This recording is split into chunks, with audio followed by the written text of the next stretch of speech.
Joining us live, Congressman Michael Waltz of the House Armed Services Committee. Congressman, good morning. It's great to see you. So the president is in Israel right now. Tomorrow he's going to be meeting with Palestinian leaders, and then he's off to Saudi Arabia. What do you think is going to come out of this trip? Well, I think one of the main things that I look to hear when the president has his press conference is a very clear statement, unambiguous, no gaffes, that Iran absolutely cannot have a nuclear weapon, and we will stand with Israel and use all elements of national power. All elements are on the table and all options are on the table to stop Iran from getting a nuclear weapon. That needs to be crystal clear. The Iranians need to get the message, and the entire region needs to get the message. And why do Americans care so much? Look, if Iran gets a nuke, it would be like the Taliban getting a nuclear weapon. And what they could do with that, we've seen what Russia is doing under the threat of a nuclear umbrella. And then number two, the entire region will explode in a nuclear arms race. The Saudis, the Turks, maybe even the Emiratis and others will want nuclear weapons too. And no one wants to live in a world where the Middle East is under mutually assured destruction. But Congressman, realistically, is there any chance that Joe Biden makes that speech that you want him to make today? He's talking the talk. His officials are talking the talk, kind of behind the scenes and off the record.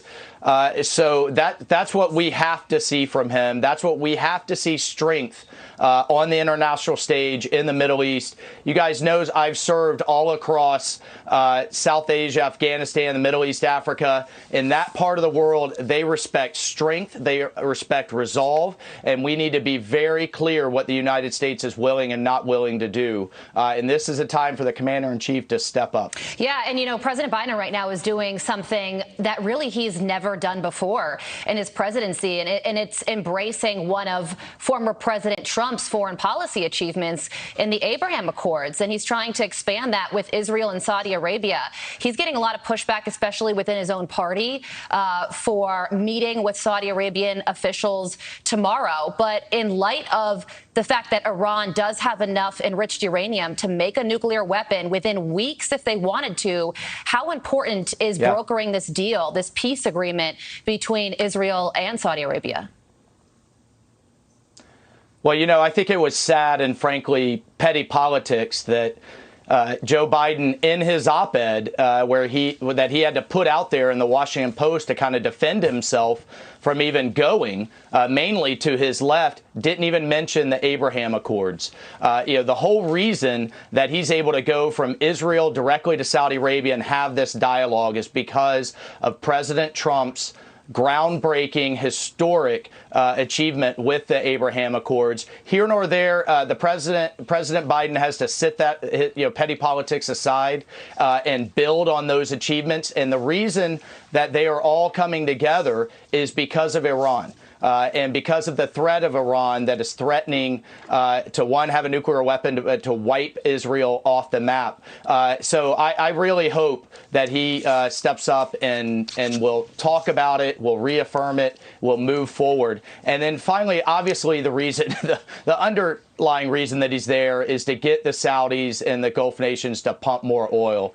And, it's only because of his asinine energy policy back here at home, his war on American energy, that he has to do this in the first place. How about we defund dictatorships like Iran, Venezuela, and others with producing American oil? And he wouldn't be in the situation in the first place if he would just do that and take on the progressives and unleash American energy.